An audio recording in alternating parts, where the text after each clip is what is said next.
Fringe.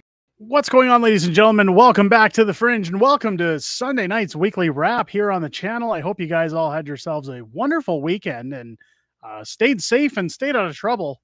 I know trouble is one of those things that I know our politicians can't do, but hey, I hope you guys are well. Welcome into the stream. It's great to see that we're getting bigger and bigger audiences at the start of our streams. I'm going to give a minute for everybody to flow in and get their seats and get ready for a good old-fashioned weekly wrap.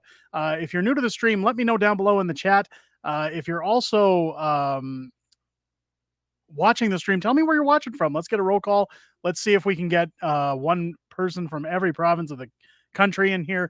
We're usually pretty good at getting that done. Let me know where you're at, and I'll take a minute to get caught up in the chat that's already here. Drunken Cooking, my favorite kind, saying, hey, welcome into the stream, Drunken Cooking. I hope you're doing well. Master Snatch, make me a mod. Ladies and gentlemen, I will say now, by next stream, Snatch will be a mod, so mind your P's and Q's. He's going to be ruthless. That's okay. Mystical jumping in. He's back from an alternate timeline and helped liberate humanity from their emu overlords. Apparently the emu war ended differently there. Well, there you go. Welcome into the stream, Mystical. Good to see you. Trudeau's a commie coming in. Good evening to you as well. Welcome into the stream. Mike TV Dub, I'm assuming chiming in on the title of this video, once WEF, always WEF. How you doing, Mike? Welcome into the stream. Good friend of the channel, Derek Macbeth. Welcome into the stream. Derek, good to see you again. Patrick's coming in from Windsor, Ontario. So we got Ontario in here already. I jest. Welcome into the stream. R.W. Wilson coming in from Alberta. Welcome in. We've always got lots of Alberta folks here. I'm always happy to see it. Alberta proud. Welcome into the stream. Kevlar as well. The real frozen Canadians coming in from Crow's Nest Pass in BC. Welcome into the stream. Beautiful part of the country. I drove through there last summer for the first time, actually, and it was just gorgeous. Absolutely gorgeous. Jason coming in, Chinook Mall in Calgary. Welcome into the stream. Derek Macbeth, local Calgary guy here. Yeah, Trudeau's a commie coming in from Calgary as well. Black Medicine, love the profile picture, coming in from Vergville, Alberta. Welcome into, or Vegreville, sorry. Welcome into the stream. Ruth Wells coming in from Vernon, BC. Ruth, welcome into the stream. Owen Ellis coming in from Redwater, Alberta. We've got Anthony Stovald, coming in from Manitoba. Welcome in, Owen and Anthony. Melinda Menard coming in from New Brunswick. Welcome into the stream. Non-compliant Canadian, that's my favorite kind, coming in from Ontario. Welcome into the stream. Mystical coming in. I'm in the walls. I hope you're not in my walls, because that's a nasty place to be. Yukon Striker coming in. Ontarabin. Welcome in, Yukon. Where's Redwater? Redwater, I believe that's northern Alberta. I could be wrong. Freeland's Blinderberg is pending. Okay, we're going to get into that. I was seeing the one comment here from Chinook Mall, and while I'm waiting for more people to chime in, I'm gonna kind of, oh, we got another coming in. Derek as well, coming in from Windsor, Ontario. Welcome into the stream. Just Dana coming in as well. From Ontario. Welcome into the stream as well. Tracy coming out. Shout out from Windsor. Welcome in, Tracy. Welcome to the stream. RW, it's north of Edmonton. There you go. Yeah, northern Alberta. I guess not technically northern. That's more like central, northern central, however you want to write it out. Tomato. Chinook Mall. Why am I bringing up Chinook Mall? Well, I was there this week for good old, I don't know if I can say it because it's racist, Dark Friday. Should we call it that? And Black Friday was in full effect. Of course, I went out because I wanted to finish my Christmas shopping. I like to do it early. Call me crazy. I like to get it done so that when the malls get even worse than they were on Black Friday, I'm not a part of that crowd. I'm not tearing out what little hair I have left in the stores. And it was a nightmare. But one thing that I was wondering, because I did happen to get some deals for things that my kids wanted, things my wife wanted for Christmas. Otherwise, I don't go to the malls. I probably am in a mall 3 times a year, we'll say tops. And usually if I have to go to a mall, I know what I'm getting and I leave as quickly as possible. So I went to Chinook Mall in Calgary, and I'm surprised that, I do all these videos that talk about people that are skipping meals and lineups at food banks and, recessions in Canada. And yet you go to the mall and you can't find a parking spot. And everybody in there is carrying bags upon bags of stuff And again, I understand Black Friday, but you know what? I'm going to say it, and I know some people are going to say I'm wrong. Black Friday, the deals aren't really deals. These are things that happen all year long. These are prices you can get all year long. You can even get them after Christmas.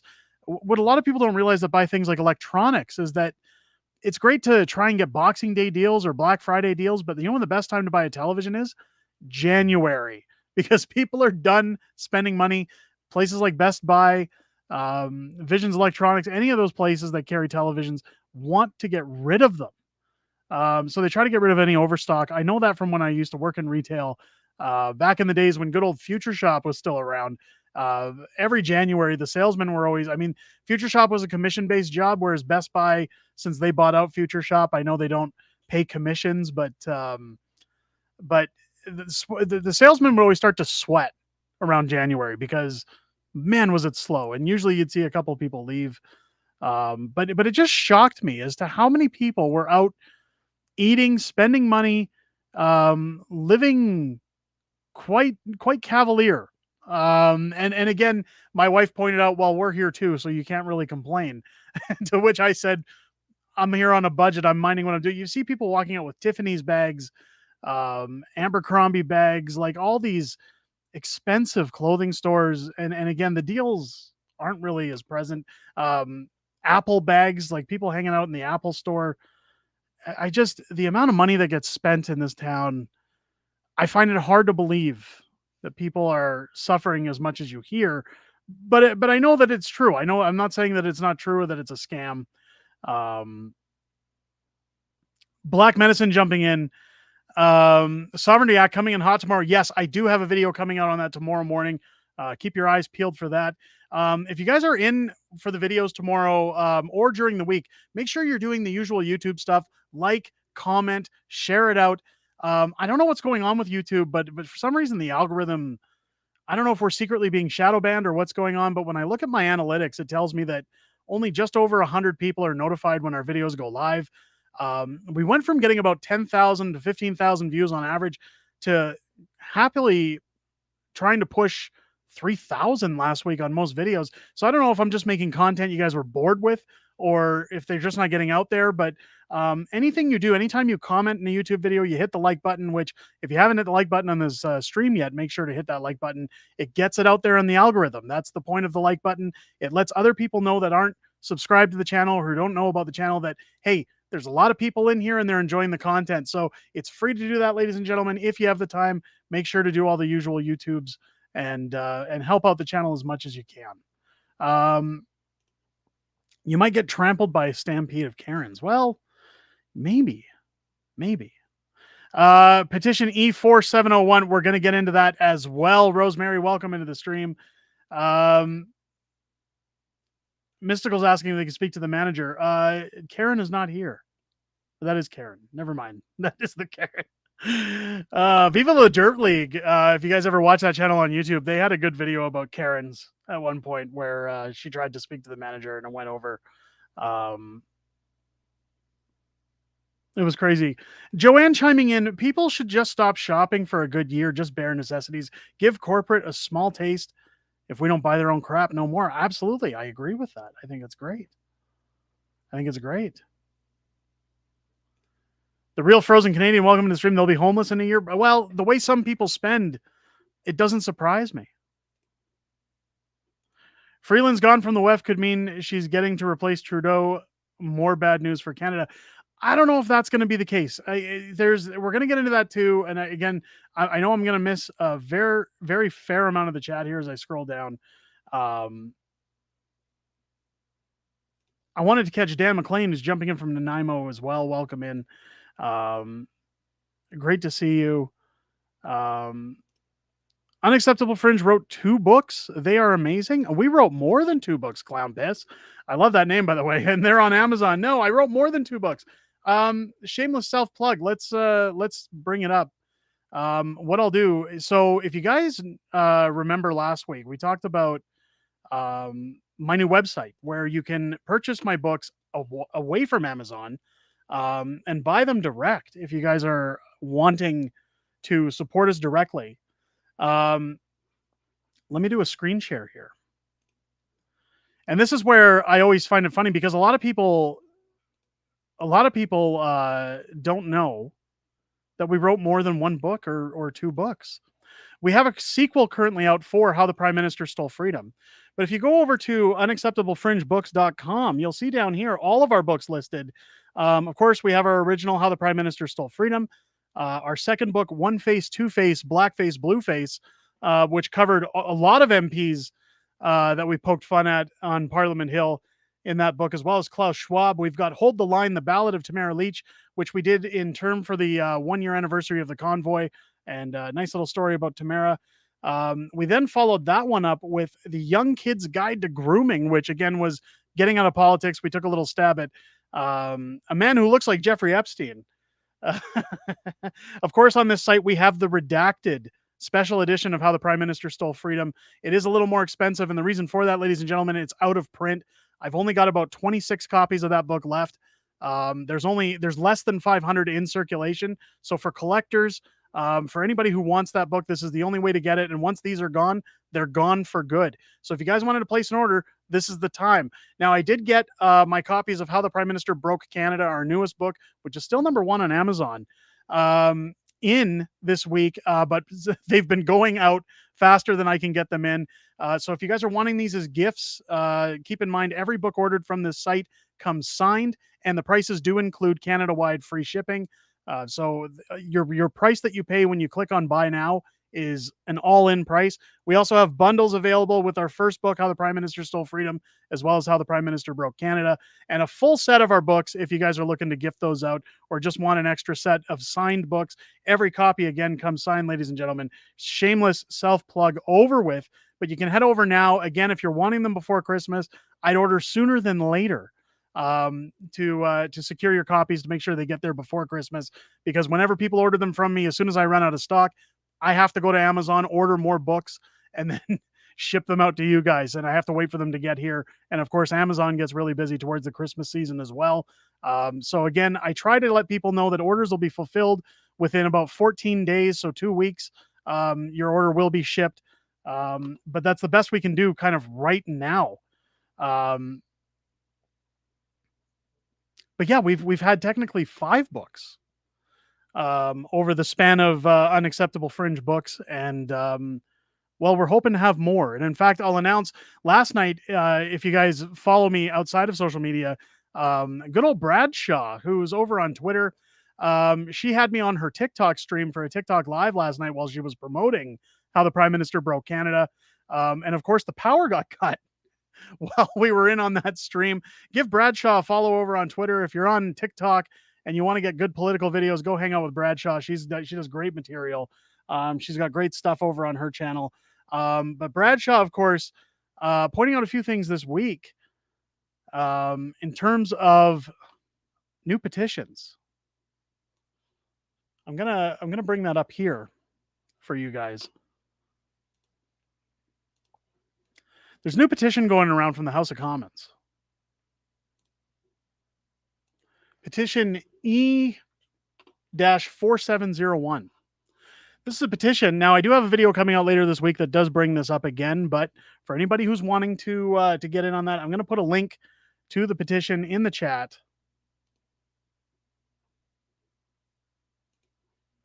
There's the link right there for the petition. Currently, right now, it's sitting at 26,168 signatures. Of course, it's being done by Michelle Ferrari of the Conservative Party from Peterborough.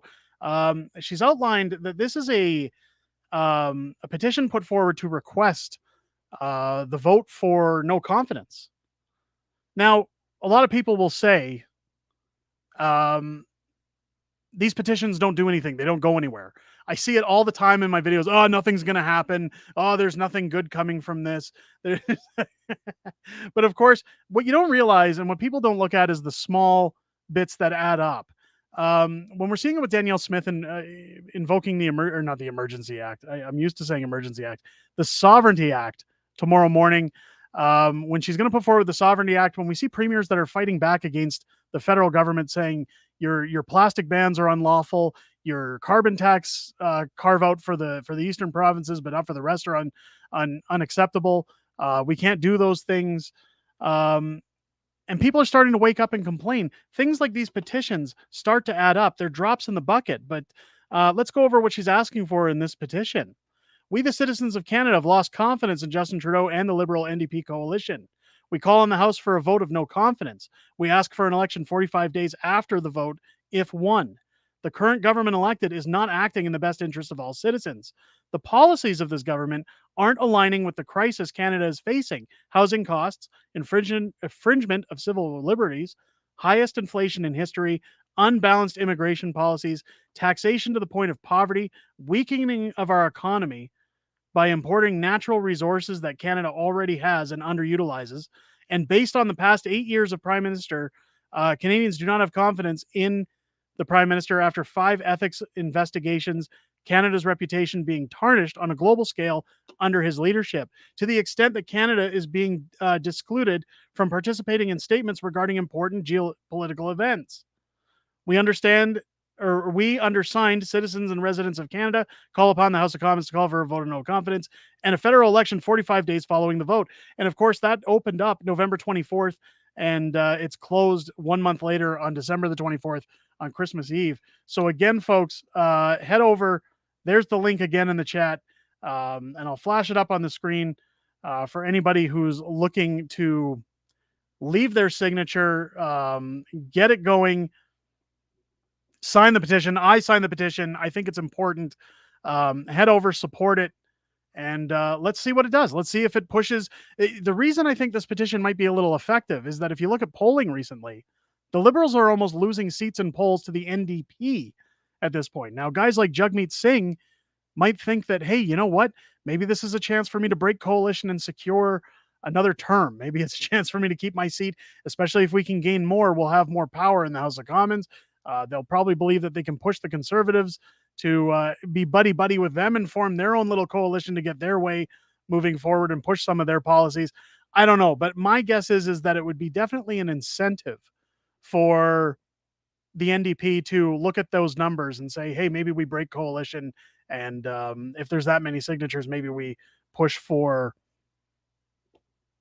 a vote of no confidence. Wouldn't that be great? Wouldn't that be the best Christmas gift of all? December 24th, they say we got this many signatures and we're going to call for election. Like Mike TV says it here, petitions mean nothing when you're dealing with a tyrannous government. So it's not the petition that's going to do the damage. It's the petition on top of scandals, on top of reckless spending, on top of people losing their livelihoods, on top of people demanding solutions to their problems, on top of people lined up at food banks. It all adds up. That's kind of what I'm getting at. Do I think this petition is going to do anything? Probably not.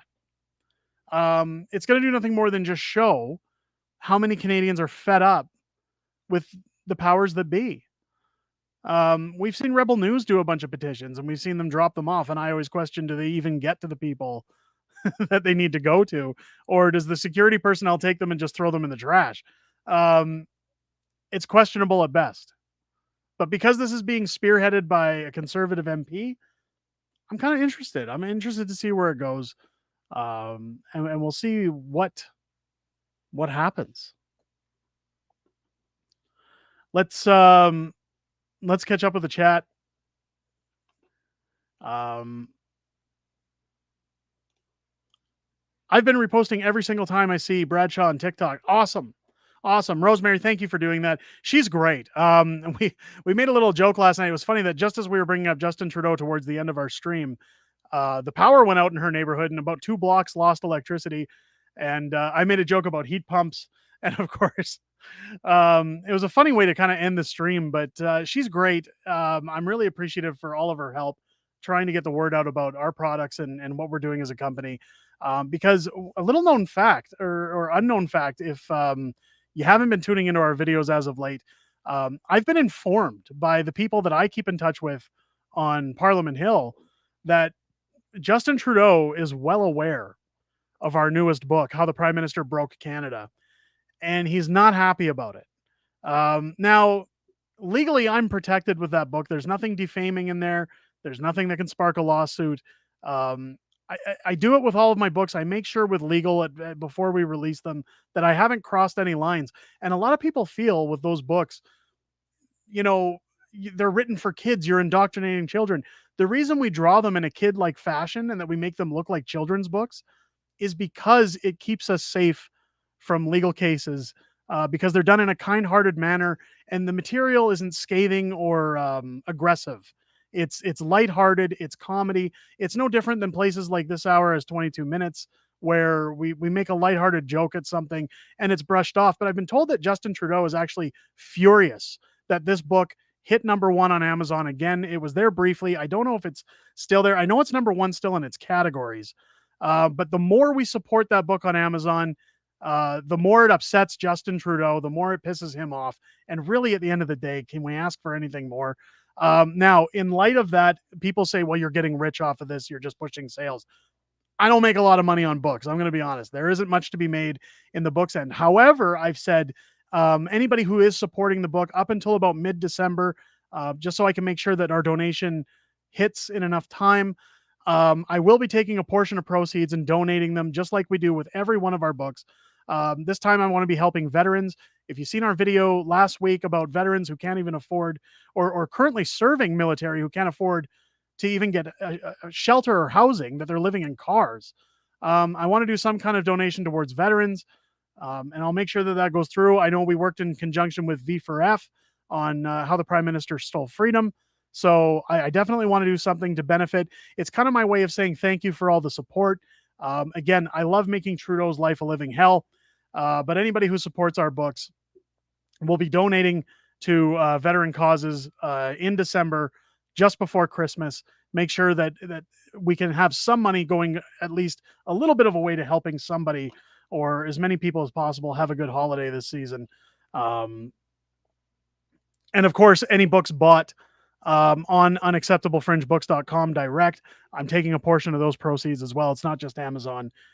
So if you've been wanting to give those books out again as gifts, guys, I'm not going to keep hammering them. I'm going to stop bringing them up as much in the videos. I do apologize. Again, guys, I only ask your understanding that this is my main job at this point. I stay at home with 3 kids full time.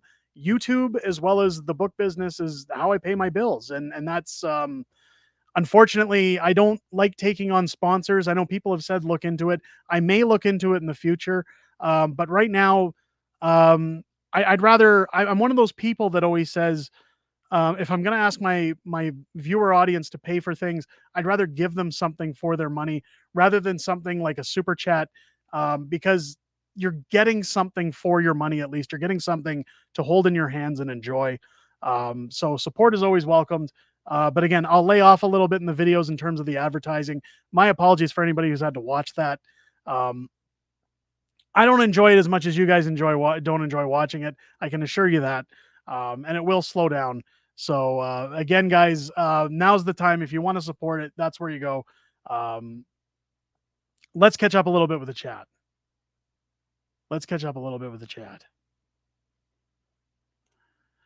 Patty Jensen saying, I'm staying out of the malls. We need to stop buying stuff.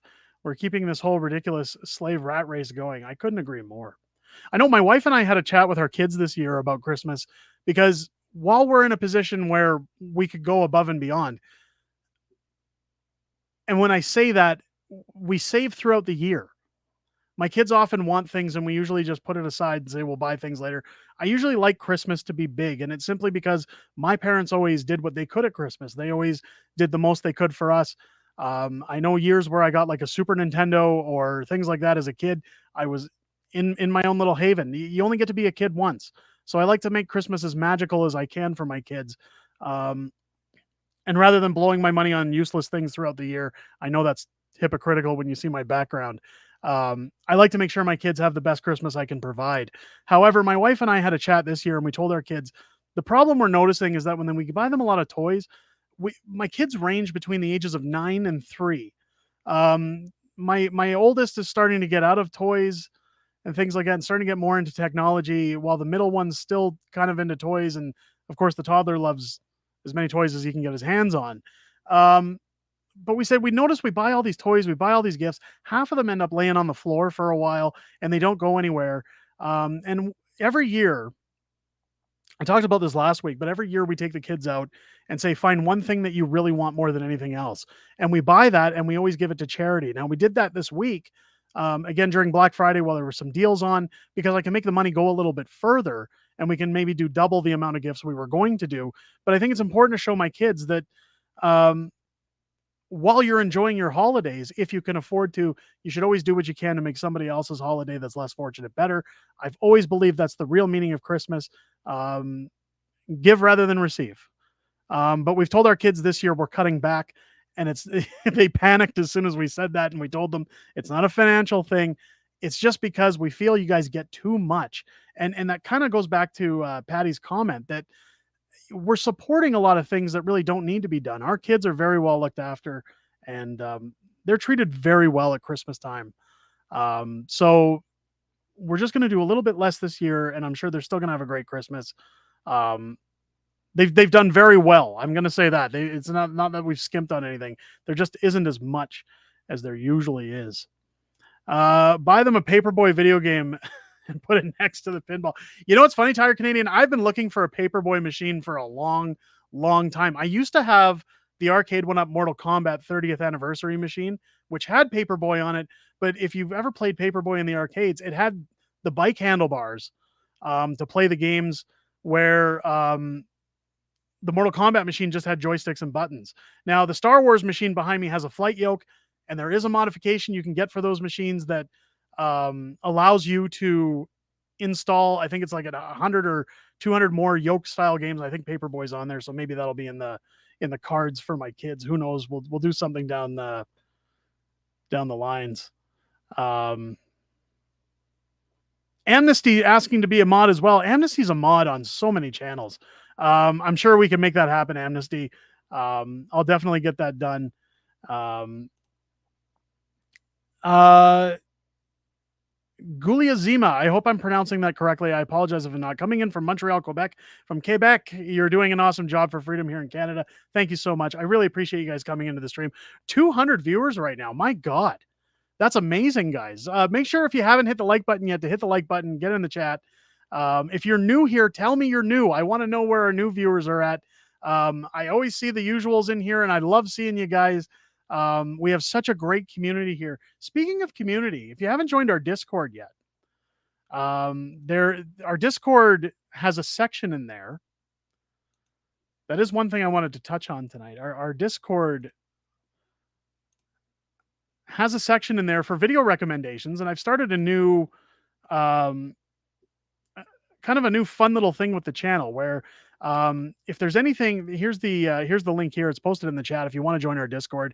If you guys see anything going on around your town, if you've filmed anything, if there's a story you find interesting that you want me to cover on the channel, head into our Discord and jump into our channel for video recommendations. Leave your recommendations there. If it's a slow week and if I'm looking for content, if I see anything you guys have suggested in there, let me know and I'll give you a shout out in that video. I think as a community, we can always strive to find the things that we find interesting and report on those things. And I like to keep you guys included in those things. Speaking of Discord, it's kind of a dismay that I have to report at this point. I started for a couple weeks. I think it only lasted like 2 weeks. That I was getting into the Discord after stream to hang out, after chat.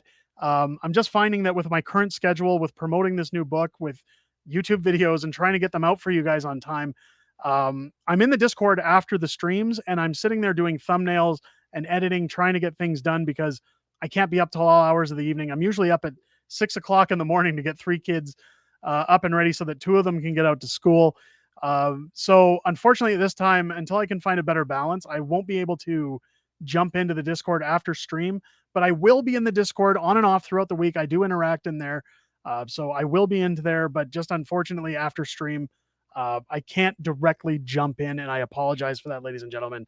Hopefully when book promotion winds down and things slow down in the new year, I can try to get in there a little bit more often. We can maybe set that up again. But hey, that's just where we're at. Michelle Genron, again, if I'm mispronouncing any names, I apologize, folks. Coming in from Fort Erie, Ontario, welcome into the stream. Debbie Moore coming in from Calgary. Go Cowtown, my town. Happy to see you in. Kirsten coming in. I couldn't agree more. People's priorities are backwards. You can go shopping for Black Friday. but have to go to the food bank. Yeah, that's the things I don't understand. It's Tired Canadian saying, is Christina Freeland gone from the WEF? So I want to touch on that because, again, good old Bradshaw coming in. Um, and I should announce, actually, we've got a little project in the works that's going to be in the works in the near future that I'm doing alongside Bradshaw. A lot of people are saying, what's next? What's next for Unacceptable Fringe? Um, so I will still be making typical books like we do. In fact, I'm going to go back to Dr. Seuss parodies. If you've seen our first book, How the Prime Minister Stole Freedom, I'm already working on our next project that's probably going to come out sometime in the spring. If you've ever read Are You My Mother by Dr. Seuss, well, we're going to do a parody featuring the good old Prime Minister, and I bet you can assume if it's called Are You My Mother, what we're going to be running on for our next book. I'll wait for that to pop up in the chat if anybody can guess that one. But with Bradshaw, she had a great idea. I've had the idea as well in a similar stance for a while, but when she mentioned the way she would do things, I brought her in on the project and said, hey, let's team up, let's do something together. So I'm working in conjunction with her to bring two books that we're going to do um, that are going to be different. If you've ever read or not read, but looked over a Where's Waldo book, we're going to do a Where's Trudeau book, and we're going to have lots of great themes like him at the WEF, him in India, him and his infamous Halloween party in blackface. And just like the Waldo books where you have to find scrolls, things like that, his glasses, not just Waldo. We're going to have you looking for Trudeau's socks. We're going to have you looking for his paper drink box, water bottle sort of thing. We're going to have a lot of great things in those books, but we're also going to do a Joe Biden book alongside Trudeau so that Americans get their hands on something great too. And that should be coming out sometime in 2024. I can't really put a date on those things because it takes a significant amount of time to draw up those books.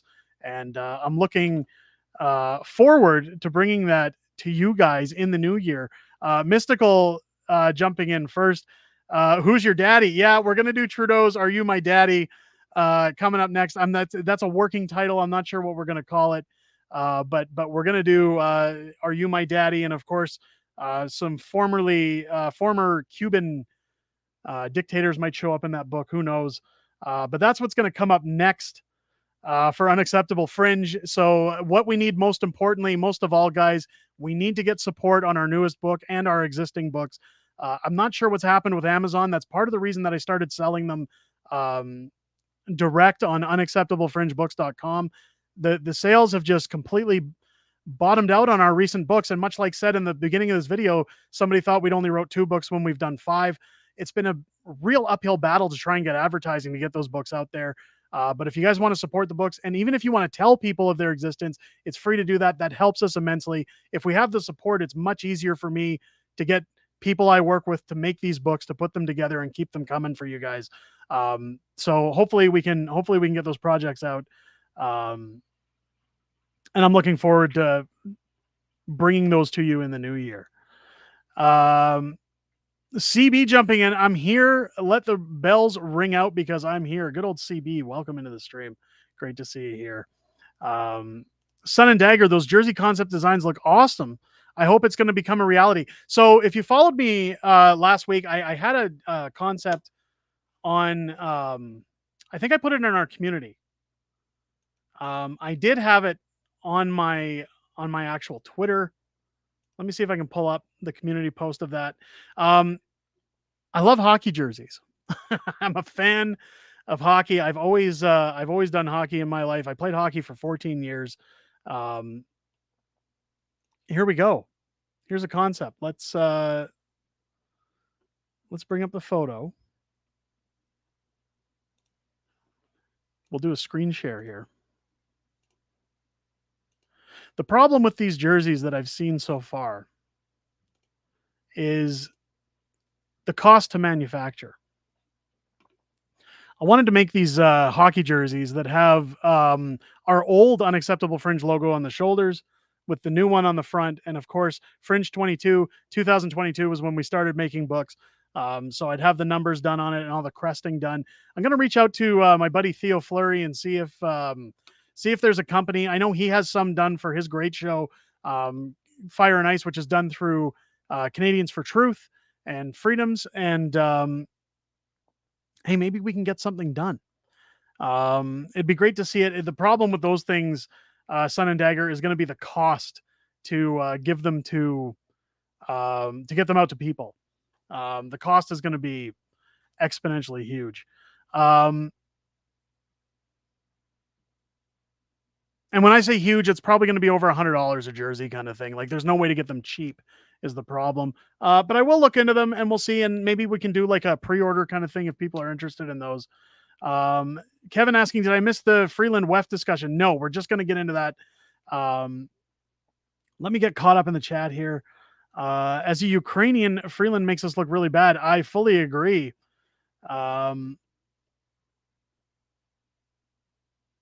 Did I miss anything in the chat there? I don't know. I don't think I did. Okay, let's get on to Freeland and the WEF. I'm going to mute my mic while we play this video from Bradshaw because I don't have my headphones on. But she was showing some interesting information here. Let me mute my mic and we'll play this video. Or wait, I don't even know. Do you guys get audio when I play this? Did you guys get her audio? I know sometimes you don't get audio on StreamYard.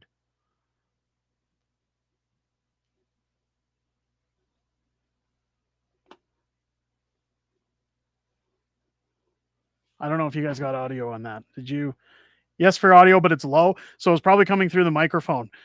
So what I'm going to show here, I'll mute her video and I'll just show there's no subtitles because it's, again, TikTok. But she's going through the board of trustees here with the World Economic Forum. And what it shows is that Chrystia Freeland is absent from the board of trustees. She's no longer on the board. So as Bradshaw went through here on her TikTok video, you can see everybody who's on the board there. Now, Chrystia Freeland used to be on the board of the trustees, and that's one of the things that made people question a lot of what was going on with the World Economic Forum. But what Bradshaw mentions here is that Chrystia Freeland is still listed as a member of the World Economic Forum, but she is no longer on the board of trustees, which makes me and Bradshaw question: is this a problem? Because a lot of CPE or CPP is tied up in the WEF. We already know that. But with her not being on the board of trustees anymore, does this mean something's about to go down with Chrystia Freeland, or is the WEF jumping ship when it comes to the Liberals? And is something going to happen? It's interesting. She posted that on Friday. That Chrystia Freeland was not on there anymore. Again, if you guys don't follow Bradshaw, whether it's on Twitter or TikTok, make sure to go over, give her a follow. She's got some great coverage. She's always got some good stuff to talk about.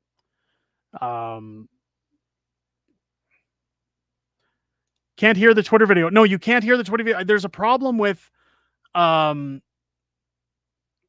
streaming application I use. For some reason, I can't get audio when I play videos on stream. People said it was coming in quiet before. My mic wasn't muted at that point. But that's the gist of the video, is that Chrystia Freeland is no longer on the board of trustees on the World Economic Forum's website. She's still listed as a member again.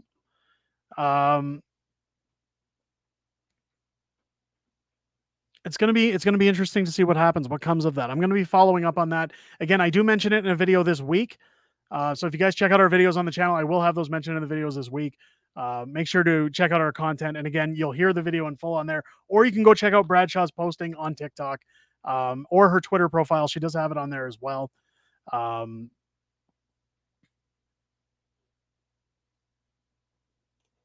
It's happening. I don't know what, but it's happening. Well, that's kind of where we're at.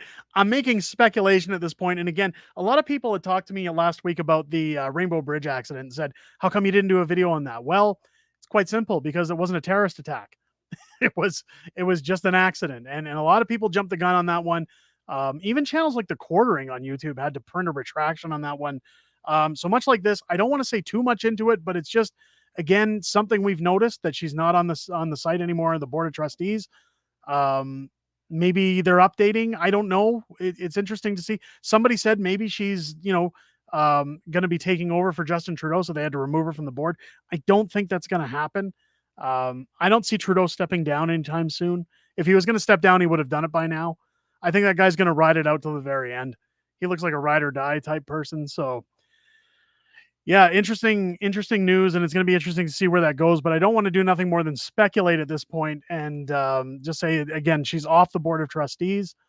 She's still listed as a member, so what that means moving forward, we'll have to wait and see. Um, Joanne saying, "I can't wait for this nightmare to be over. Does it not feel like we all woke up in a nightmare?" Um, yeah, my wife said it once where she said, "I feel like I'm living in a dream world sometimes," and I said, "If this is a dream, I'm stuck in a nightmare."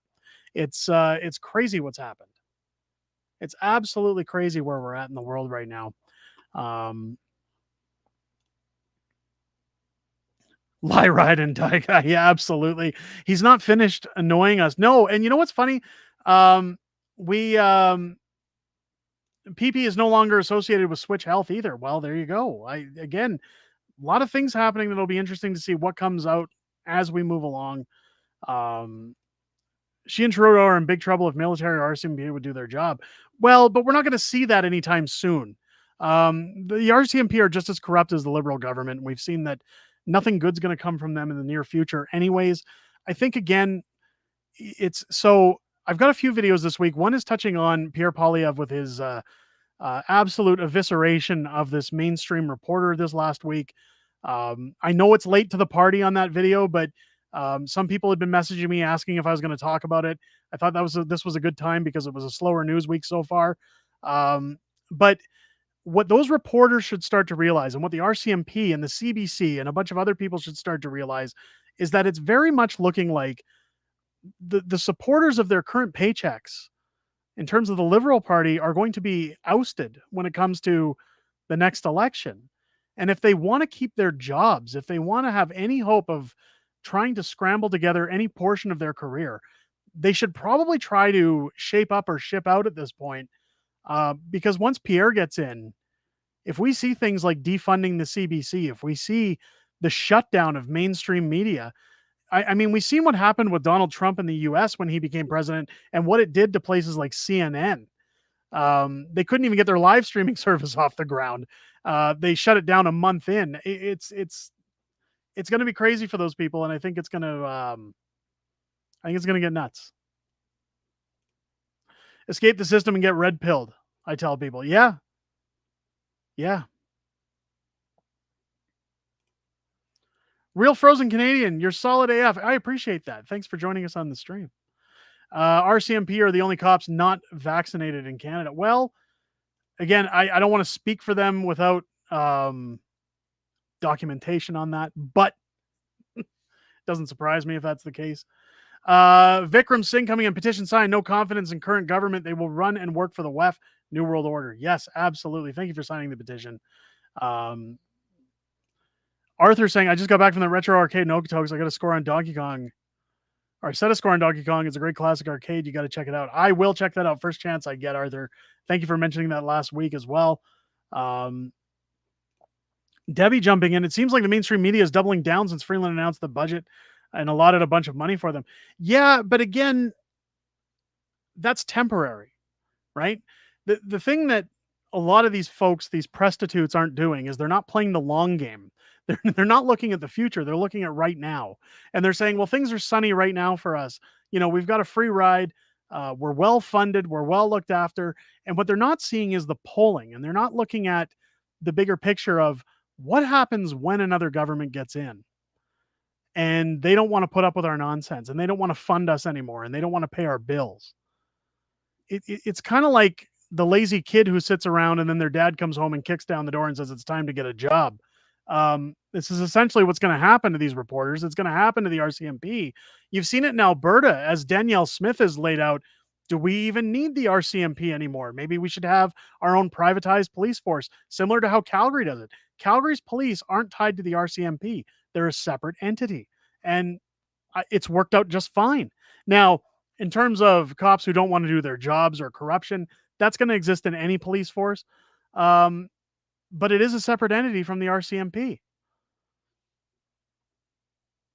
So we're going to start seeing more pushback against these things. And again, this is where I say all of these little things add up. When you see Danielle Smith pushing and saying, we're going to bring in the Sovereignty Act, we're going to start enacting those things. We're going to start pushing back and saying, if your police are corrupt, we don't need them anymore.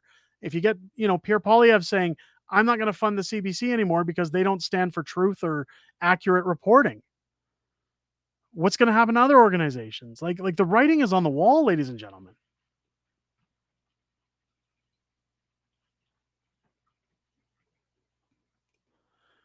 The 95% middle class are tired of being whipped around in overtaxation. The problem is, and this was um, again something I was on a podcast, Unscrew the News in Calgary, a couple weeks ago, and I posted that on my Twitter, and I think I put it up in my community if anybody wanted to take a listen to that interview.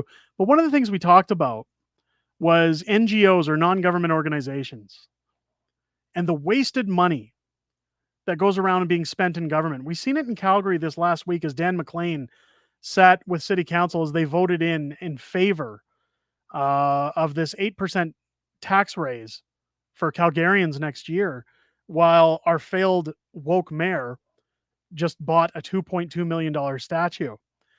Um, the amount of wasted money that goes into these cities of ridiculous government spending has left people to the point where even if you have a successful job, if you're in a good job, a few years ago, if you said, I have a job that makes $80,000 a year, people would say, wow, you must be able to afford um, after school programs for your kids or extracurricular activities or camps or anything the kids need in terms of clothes or food, or you can probably afford to go on vacation. Not anymore. The government, with their New World Order plans to say you'll own nothing and be happy, have made life so unaffordable that even with a good job now, you're living check to check. People can no longer um, put money into bonds or stocks or invest or put away for their future, even in terms of RSPs or GICs. When you look at what cities spend on things like NGOs, and those NGOs work within the federal government as well and the provincial government, but I'll use Calgary's as an example. We have, I believe it's roughly 3,200 homeless people recorded in the city of Calgary right now. There are 12 different offices that are paid by the city to manage the homeless problem in town, but we still have 3,200 people out on the streets. What they should be doing is cutting 10 of those 12 places and saying one of them's a shelter, one of them's used for getting people trained and back on their feet. Use the money you'd save from those NGOs to build a bigger shelter to house up to, say, 5,000 people at a time. Give them adequate resources and get them back on their feet. I know it's deeper than that. I know for some people it's addiction. They're fighting an uphill battle, but there are ways to put money towards other things. Ideally, what I want to do if I become mayor of Calgary is run out these NGOs, cancel them, get rid of all these dead weight jobs, trim the fat in terms of city official jobs, and take that money and start saying, I'm going to tax less, if not anything at all, on businesses and lower home tax down to virtually nothing. It's very possible. You see, people laugh at it and go, well, where are you going to get your money from? The province gives out money, and if we're not wasting it on unnecessary things, there's ways to get grants, there's ways to get subsidies from governments in order to pay for things in the city. States like Texas have no income tax. Think about that. No income tax. Yet people live there just fine. There's jobs. Their job market is booming. And that's essentially what happens when you eliminate all those taxes. Taxes theft. And I know people say that as a joke, but when you start cutting the strings that the government has around everybody's necks, that makes them nervous because their fun times are ending, but ours are beginning. Because people have the right to go to work and work at their job for their 40 hours a week and make a suitable enough living that they can come home, buy their groceries, keep their lights on, keep food in the fridge, put clothes on their kids' bodies, and go on vacation maybe once a year. They don't need to go on lavish trips to the Bahamas, but they can maybe take a weekend out of town at a hotel with their kids or something, to a water slide park or something along those lines, or get away on a cheap vacation. There used to be days when I seen people doing that in the late 90s, early 2000s. Stephen Harper, at the end of his term, sold us out to China. And He didn't care because he knew what Trudeau was going to do. And look where we are now. 8 years later.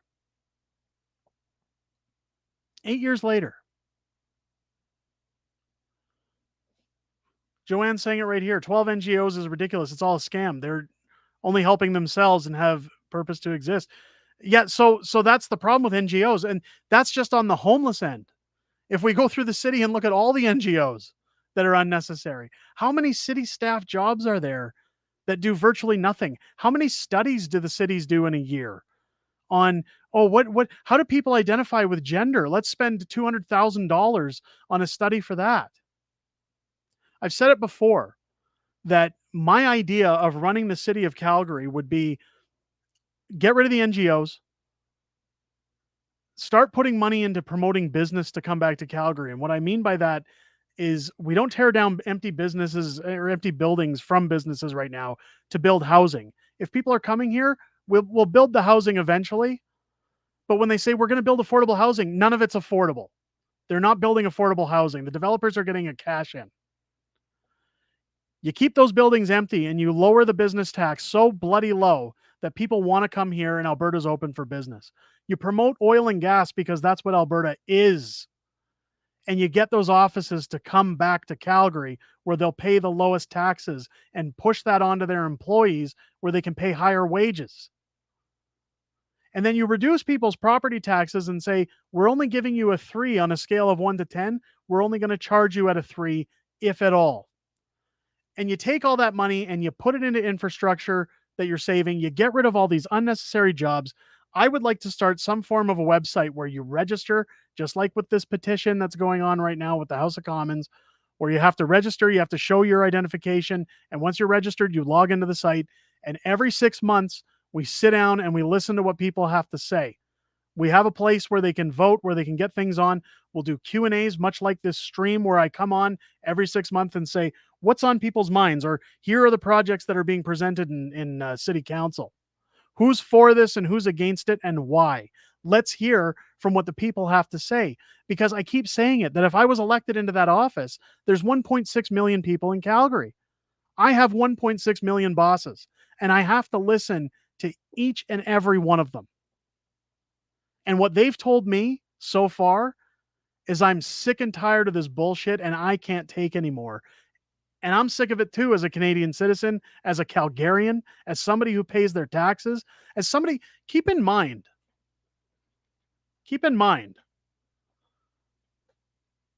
I've, when how the Prime Minister stole freedom took off, I did well. I did the equivalent of the average full-time career before taxes. Not after. Now that's from a book going viral. So that should give people an idea when they think I'm getting rich off of books. I'm not. But I did well enough to have an income, to have a suitable income. My wife has a full-time job where she makes a suitable income as well. Even with the money that I brought in from a successful book series, and my wife brought in from her job, and keep in mind, we have 3 kids that we don't pay daycare for. That's why I stay home full-time with 3 kids. We were still within a couple $100 of our allotted money. A lot of my money goes into a corporation. I have to pay myself.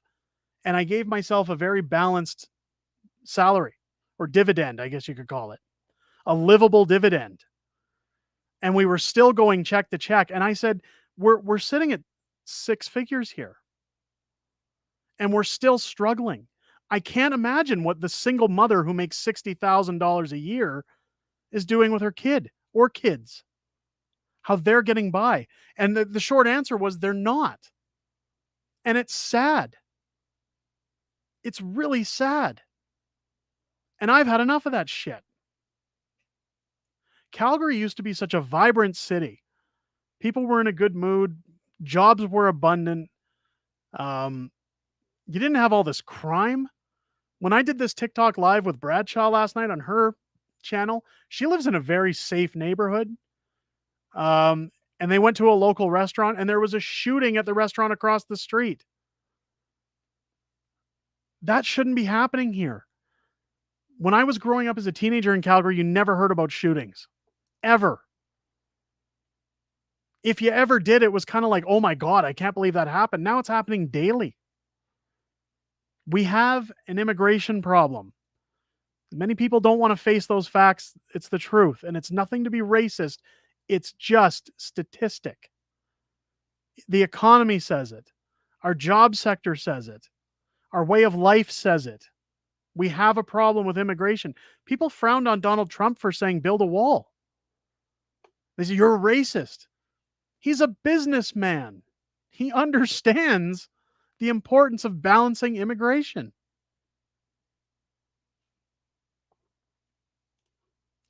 Now we know why the truckers stood up. We should all stand up. We should all stand up. It's a three-ring circus and we're being played. Yes. Is PP talking about lowering income tax? He said he wants to bring the lowest tax or lower taxes, he said, but then he talks about axing the carbon tax. So until he outlines definitively what he's talking about, I'm just going to assume, and this is speculation and my personal opinion, that he's just talking about the carbon tax. I don't know, but he should be lowering tax brackets because right now, the average person who makes, say, $80,000 a year is giving 35% of their checks to taxes before going to buy their fuel, their clothes, their food, and everything else, and pay more tax, pay GST on top of that, HST, PST if you live in provinces that have that.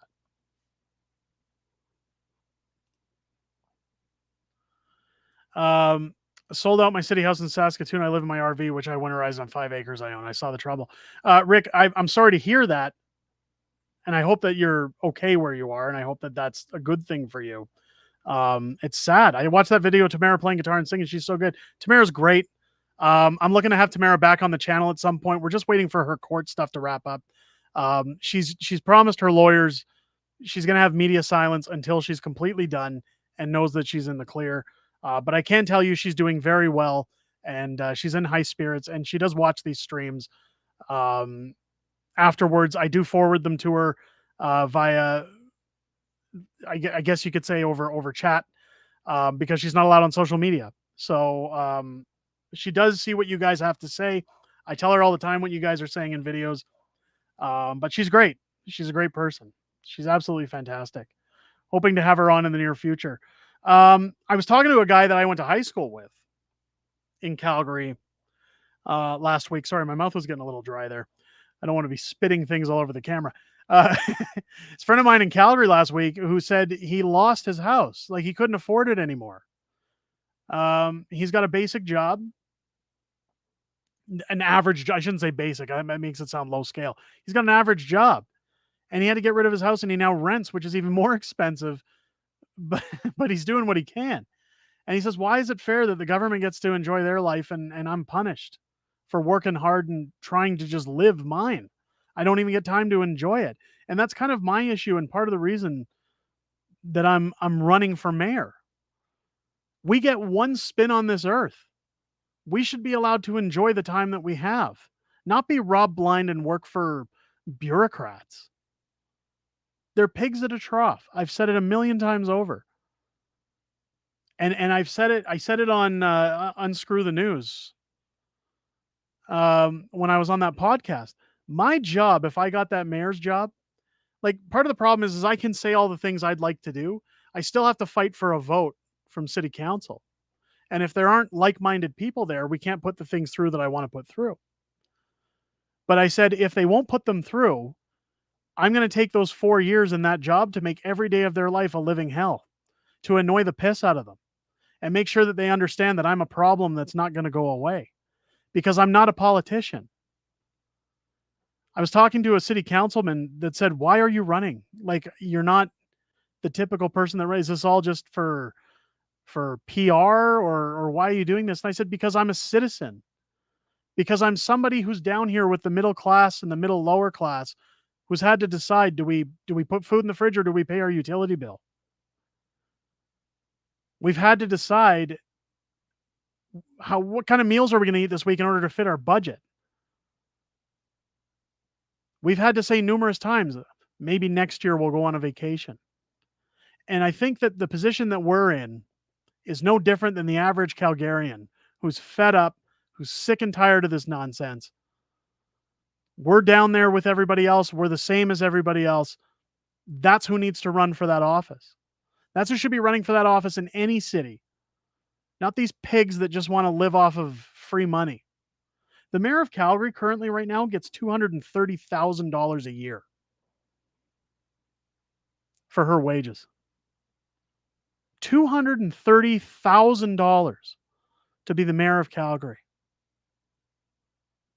And she has the indecency to look down upon the plebs and say, give me 8% more taxes next year. I hate to break it to everybody, but in January, they take a vote on their wages, I believe.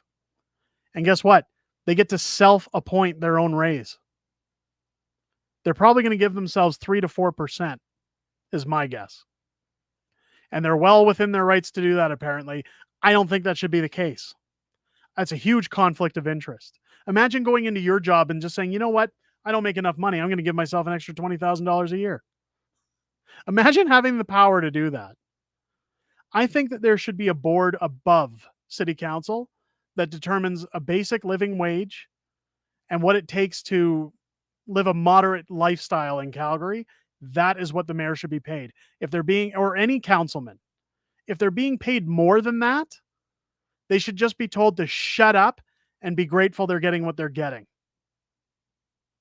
Because I can tell you one thing, I don't need $230,000 a year to be the mayor of Calgary. I would be doing a lot of charity work if I was the mayor of this town. You think I do charity work now with book residuals? Man, would I be opening my pockets if I was the mayor of this town. That is a ridiculous wage. Completely unnecessary. They live in their ivory towers while everybody else struggles. I don't like that. And it's funny because my neighbor said the same thing. We live in an average family home in a suburban community in Calgary, and my neighbor says, "Oh, if you get the mayor's job, you're going to go move into some big house and live it." I said, "No, I'm not moving. I'm staying in the house I'm in. My house provides enough for my family. I don't need a large house. I don't need $1 million home. I have enough." And that's the problem with these politicians is they never have enough. They never say, "This is enough for me. I need more. I'm going to scam money out of people's pockets. I'm going to tax them to death. I'm going to spend like money's on fire and then tax the plebs when it's all done." That's no way to run a city. It's no way to run a province. It's definitely no way to run a country. I've seen videos and news reports now that immigrants are actually leaving Canada because they can't afford it. That's laughable. That's not even including backdoor deals. No.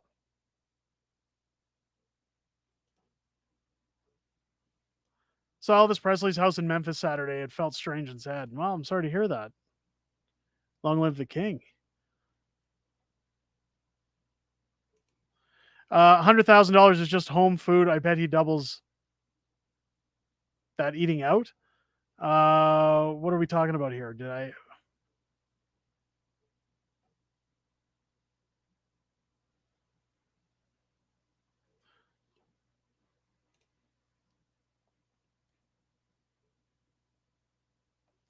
Not sure who we were talking about in that one, but anyways, Calgary costs have been historically higher than Edmonton's, and Edmonton has been higher than most of the rest of the province. Who was stupid enough to vote for Jody Gondek? Well, nobody voted for Jody Gondek. She was placed. She was placed. We all know it, right? Jody Gondek was placed. When it comes to Edmonton, yeah, their energy bills are cheaper. Their food's cheaper. Edmonton's more of a blue collar town, though. Calgary used to be a white collar town. That's debatable now because of all the companies that have left. We have one of the highest vacancy rates in the country in the downtown core. And that should embarrass our mayor. And she's laughing it up. She loves it. She's Justin Trudeau's best friend. She doesn't care. She doesn't give a damn. But yeah, Edmonton definitely has things cheaper. Their houses are significantly less expensive than Calgary's. By about 15 to 20%, I'd say. April 1st, those criminals in auto give themselves 3 to 4% raise every year. Yeah. And again, like even guys like Pierre Poilievre, They live in a house paid for by the government, by the taxpayers, I mean. And that's part of the job. I get it. He's leader of the opposition. Fine. It doesn't mean I have to like it.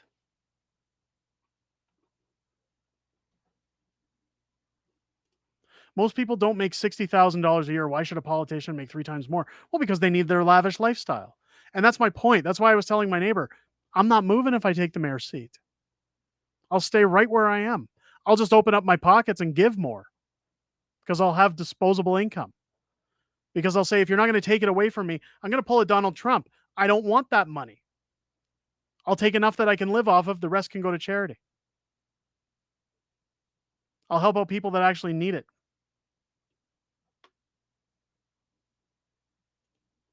We don't see any arrests or charges being laid. Okay, so the problem there, and again, I've said numerous times, when you look at the Freedom Convoy, you'll never see the likes of ever again. What Tamara and all of those truckers did was nothing short of remarkable. And it scared the bejesus out of Justin Trudeau and the federal government because they finally realized that when you push a desperate animal into a corner, it will claw back. Now, we'll never be able to form, anytime I hear about, oh, we've formed a Convoy 2.0 or, oh, we're doing the, you're never going to get there, guys. The answer right now is each and every person watching this stream before or after recording, anybody who's talking to anybody they know should be telling people, call your MPs daily. Call your MPs in Parliament, call your local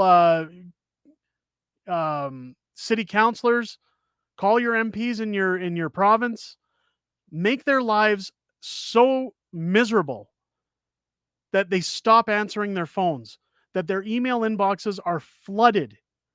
Copy and paste the same email every single day and send it to your MPs. Have a forwarding list. You can even set it to do it automatically, that you only have to do it once, and you can flood their inboxes every single day. They can't say, well, they're harassing me. They're your constituents. We should be making, if they're going to make 3 times more money, we should be making their lives 3 times more miserable than ours are. Not with violence. Annoyance. Show them there's power in numbers. I call my local constituent's office multiple times. And I've spoken to my representatives multiple times. Not because I'm an author, not because I'm known, not because I'm on YouTube, not because I'm running for mayor. I call them as a constituent and I say, what the hell are you doing with my money? And if they don't want to talk to me, well, I call them back again and again and again. Make them miserable. There's the statement of the night. Chris and Tamara are heroes. So is everybody else who went with them. It's funny because they're the ones that are in court. That's where I say their pandemic isn't over yet. They're still barred from doing so many things. But there's other truckers that are being sued. There's other truckers having to go to court.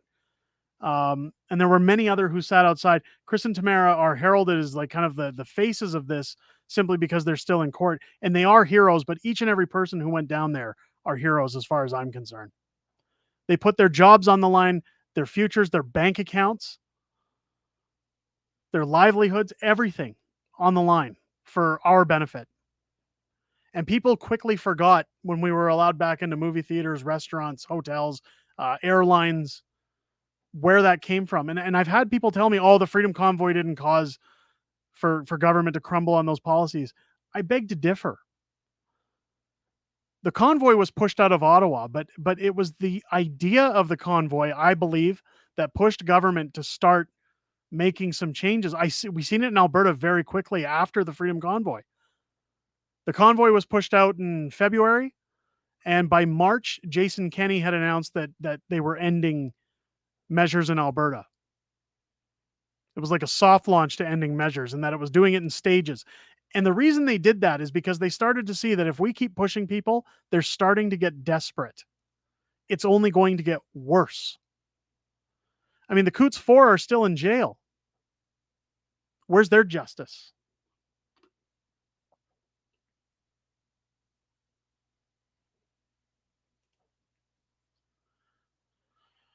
Some truckers lost their trucks and bank accounts. Lots, yeah. We went Black Friday in Memphis. 60-inch TV was $299. Air fryers $50. Espresso machines $50. I think electronics was the best buys. Not much other than that. Well, it's good for the deals, I guess. Tamara Leach has a $400 million lawsuit against her. Mr. Sox will make her pay. That's the reality of Canada. So, Mike, there's a $400 million lawsuit. That's where the money that's in escrow that came from donations is sitting. The idea of that $400 million lawsuit by Paul Chump isn't to get an actual $400 million out of the Convoy people. It's to ruin their lives to the point where they have to file bankruptcy. They have to lose their homes. They have to lose everything. Tamara, there's a lot of rumors that go around about Tamara that, she took the money and bought a house in Quebec. She's living it up. She's doing all these great things. She lives in Medicine Hat, Alberta, and she rents. And she much like the rest of us lives check to check and struggles to pay her bills. She's no different than anybody else. Any of those rumors you hear are all false. The government wants that lawsuit so that they can ultimately destroy her life, Chris Barber's life, anybody's life that was tied to that convoy. They want to bankrupt them so that they never dare speak up against the government again. They'll never see that money that's in escrow. Nobody will ever see that money. I don't know what's going to happen with that, but the way that this current court case is going for Tamara, my guess is that everything's about to be dropped. Everything will be dropped, and that really doesn't give a lot of legs for Paul Chump to stand on when it comes to that $400 million lawsuit. Wonder what happened to Pat King. So I know Pat King did an interview after his ordeal recently, like a couple months ago. I know he's still fighting a lot of battles. Oh, here it is. Here, T. Rich says it's moved to March. There you go.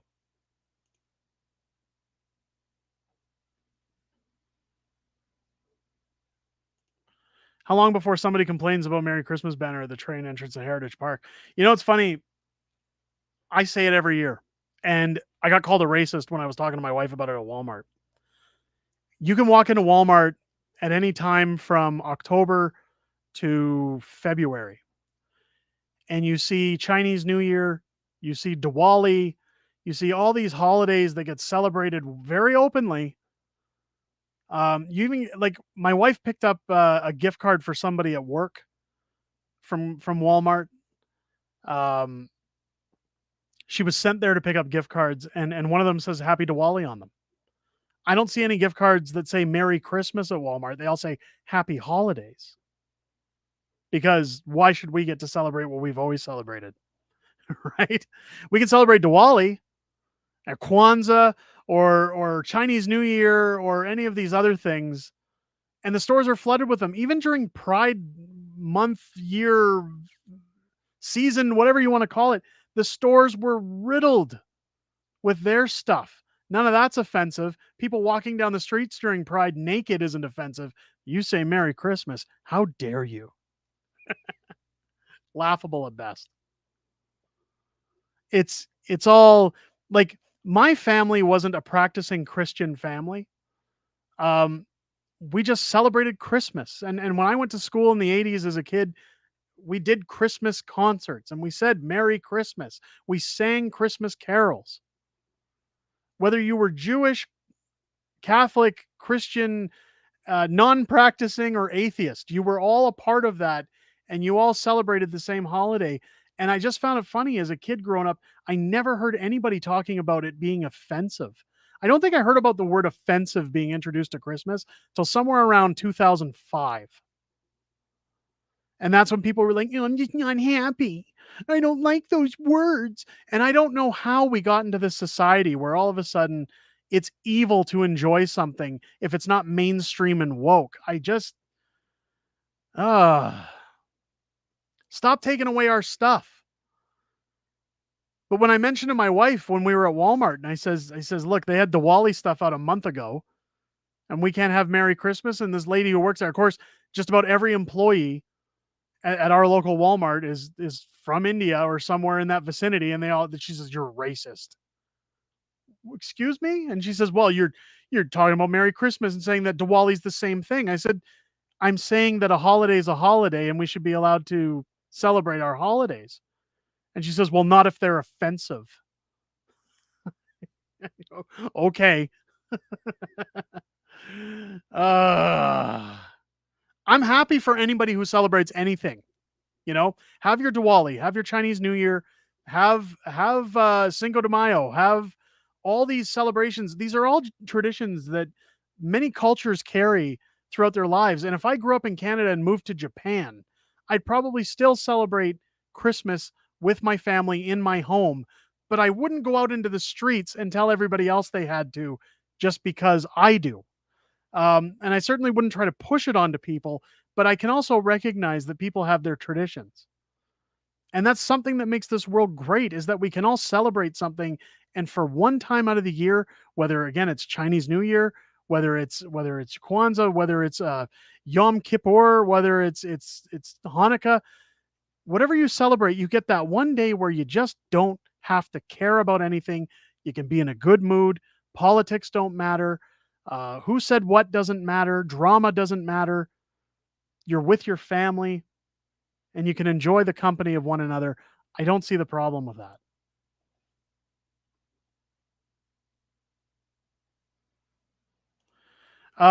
Randy says my birthday's Christmas Day. Should I be canceled? Only if you're white. Just a little joke. Just a little joke. My church does a practice earlier tonight for the upcoming nativity scene for Defender First for our town Christmas lighting. That's amazing, Arthur. I'm happy to hear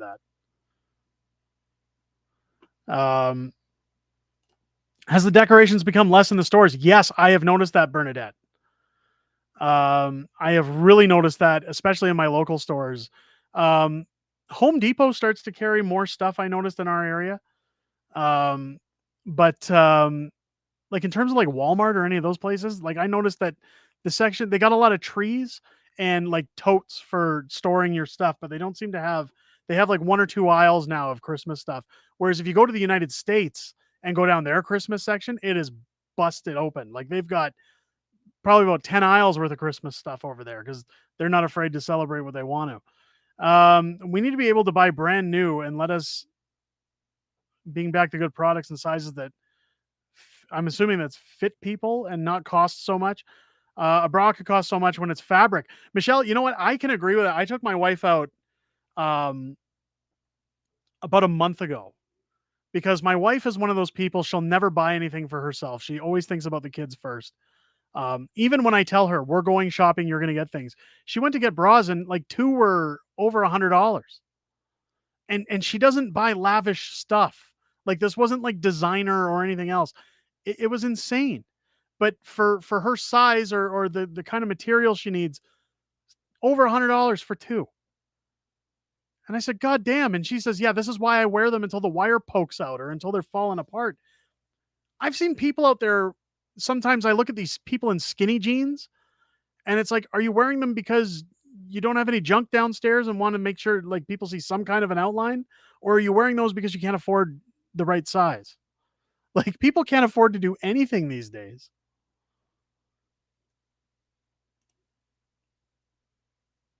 Would you have KFC for Christmas in Japan? I hear it's tradition there now.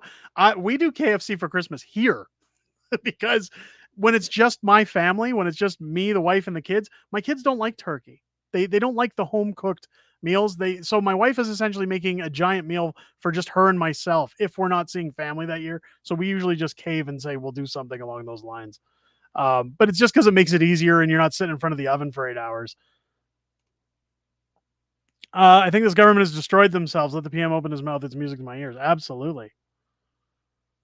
Absolutely. Let me catch up with the chat here. Let me. Trudeau has succeeded one thing or close to succeeding. He's almost erased everything about Canada. Couldn't agree more. Tobias, hey Derek, been a fan of your channel for around 2 months since I found you. I appreciate that. Thank you. Keep up the great work. And when does the campaign start? So Tobias, again, appreciate your comment. The campaign has been ongoing, but it's nothing really forward moving yet. There's nothing really in terms of fundraising for the war chest or anything like that. Right now, we're just in the planning stages. The election isn't until 2025 if the mayor is not recalled. But rest assured, there are things going on in the background. There will come a time where I do come to local Calgarians for their help, for volunteers. for people to help get the word out for us again to fundraise, because you can't use your own funds to run your campaign. But all of those things will be coming throughout 2024. So keep your ears open, stick with the channel, and we'll have that out. I saw something about skinny jeans. Where is it? Howard jumping. Skinny jeans need to be outlawed. Ugliest. Yes. I could. You know what I don't get either, and maybe I'm wrong on this. The guys who wear like Docker pants with like bare feet and like the slip-on shoes to the office or out in public, like suits. They wear like suits with suit pants and bare feet. They almost look like tan pants. I don't know if it's a certain style of pants. The only reason I don't know the name of those pants is because I wouldn't be caught dead wearing them. But they do the bare feet and the slip-on shoes, and it drives me nuts, almost as much as socks with sandals. It's one of those things I just can't get my head around. And every time I see one of those guys, I want to walk up to them and say, I bet you beg for sex. Like, I just can't understand how anybody would want to look that stupid in public. Although I get the eye when I go out, because even in the middle of winter, I'm wearing shorts. I'm a hoodies and shorts guy. Um, Somebody once said to me, "Oh, is it because you're so overweight you don't want to wear pants?" Nah, I just don't like pants. They're not comfortable. Unless they're pajama pants, which I can't wear out. But I've always done hoodies and shorts. That's kind of like my gimmick. That's the way I've always rolled. Even in -30. I'm from Winnipeg originally, so Calgary doesn't get cold enough for me to have to put on pants. So most of the time I'm wearing shorts. So there's a little heads up for anybody. You can always tell if I like you when I show up and I'm wearing pants. But yeah, those pants really just piss me off. uh Cinco pants or Chinko pants, is that what they're called, or something? Skinny dress pants. Damn hipsters. Yep, can't agree more. I remember when Bush was president in the U.S. and people were wanting to cancel Christmas and the holidays. He said, "If you want to be American, then do things the American way." Yeah. What happened and why is she gone from the WEF board? I'm not sure. Again, it was just a matter of noticing she's no longer listed on the board of the WEF. Again, I'll be following up, and I'll be bringing you guys news on that as it develops. But Bradshaw noticed it. I wanted to get it out there. Thank you for all you do. Many blessings to you and your family, Gina. I really appreciate that. Thank you so much. Um, I can't tell you how much the guys. I don't expect these kind of comments in the videos. I see them all the time. You guys are always leaving them. I do appreciate them. I'll tell you right now, there are some days when things are hectic. The views are low on a video or something, and I'm sitting around scratching the head saying, "Why do I do this? Why do I keep doing this?" And you know what? Those days are the days I love seeing those comments. They make it all worth it. So thank you, Gina, and everybody who leaves those. I really appreciate that. Thank you so much.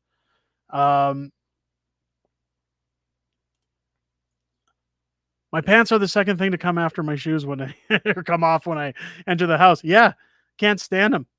Can't stand them. But what do we do? What do we do?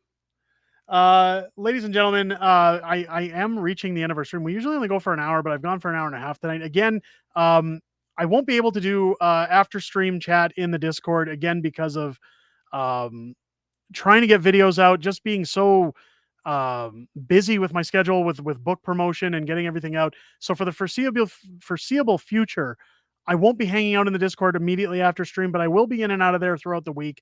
I try to go in there on the evenings if I can and chat with some people. So feel free to hang in there. Again, join the Discord.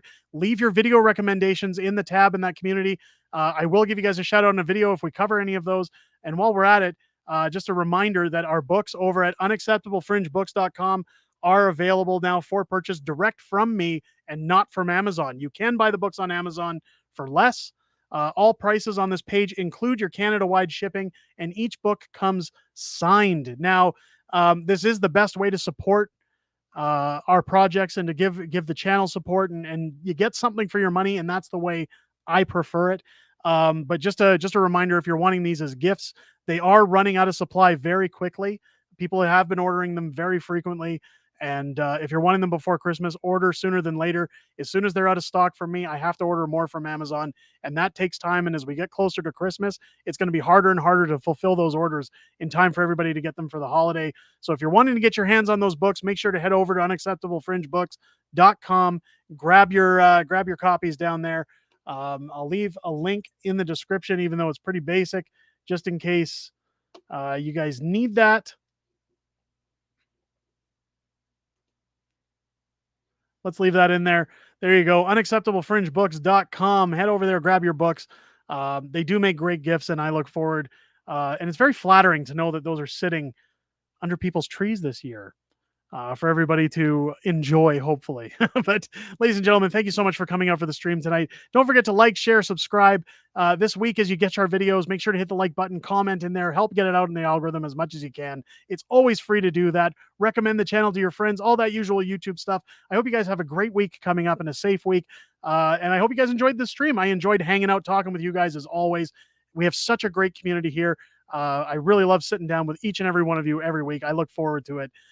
It's honestly the best way for me to end a week. So thank you to everybody for being here, and we'll catch you on next week's stream. Take care. Have a good one, everybody.